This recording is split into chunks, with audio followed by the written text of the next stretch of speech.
Hi friends, இன்றைக்கி நம்ம என்ன பண்ண போகிறோன்னா மெலோடி மில்க் ஷேக் தான் பண்ண போகிறோம். அதுக்கு ஃபஸ்ட்டு மெலோடி சாக்லேட் எடுத்து ஃபஸ்ட்டு கவரெல்லாம் கழட்டி வச்சுட்டு அதை கட் பண்ணிக்கணும் குட்டி குட்டியாக. அதுக்கப்புறம் ஒரு பேன் எடுத்து அதில் வந்துக்கிட்டு மில்க் சேர்த்துக்கலாம்.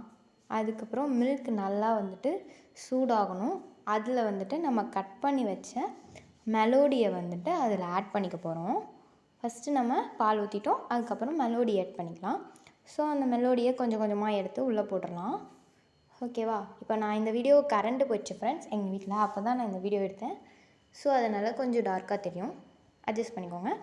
நெக்ஸ்ட்டு வந்துட்டு நம்ம அதில் பாலோட கொஞ்சம் தண்ணி சேர்த்துனா தான் நமக்கு ஷேக் மாதிரி வரும். ஸோ அதனால் அதில் கொஞ்சம் வாட்டர் ஆட் பண்ணிக்கலாம். அதுக்கப்புறம் அது ரொம்ப அந்த லம்ப்ஸ் வராமல் அதை வந்துட்டு நம்ம கிளறி விட்டுக்கிட்டே இருக்கணும். அதுக்கப்புறம் நமக்கு இன்னும் கொஞ்சம் குவான்டிட்டி அதிகமாக வேணுங்கிறதுனால நான் கொஞ்சம் மில்க் அதிகமாக சேர்த்துக்கிட்டேன். அதுக்கப்புறம் அதை நல்லா வந்துட்டு கிளறி விட்டுக்கிட்டே இருங்க. அதுக்கப்புறம் கீழே லம்ப் ஆகி அது கட்டிக்குவோம். ஸோ அதனால் அதை வந்துட்டு கிளறி விட்டுக்கிட்டே இருக்கணும். அப்புறம் கொஞ்சம் சுகர் ஆட் பண்ணிக்கோங்க, உங்களுக்கு எவ்வளோ வேணுமோ. ஆல்ரெடி மெலோடி சாக்லேட் சுகராக தான் இருக்கும், பட் நம்ம இதில் தண்ணியும் பாலும் ஆட் பண்ணனால லைட்டாக சுகர் ஆட் பண்ணிக்கோங்க. உங்களுக்கு சுகர் பிடிக்காதுன்னா அந்த ஸ்டெப்பை ஸ்கிப் பண்ணிக்கோங்க. ஸோ நெக்ஸ்ட்டு வந்துட்டு நல்லா அதை கொதிக்க விடணும். பிகாஸ் நம்ம மெலோடி வந்துட்டு சீக்கிரம் உருகாது. நம்ம வந்துட்டு இதில் ஹீட் பண்ணோம்னா சீக்கிரம் உருகிடும்.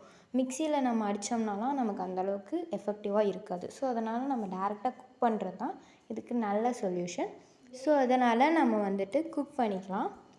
ஸோ நல்லா ஹீட் ஆனதுக்கப்புறம் அது நல்லா வந்துட்டு கரைஞ்சி இந்த மாதிரி நமக்கு காஃபி கன்சிஸ்டன்சியில் வந்துடும்.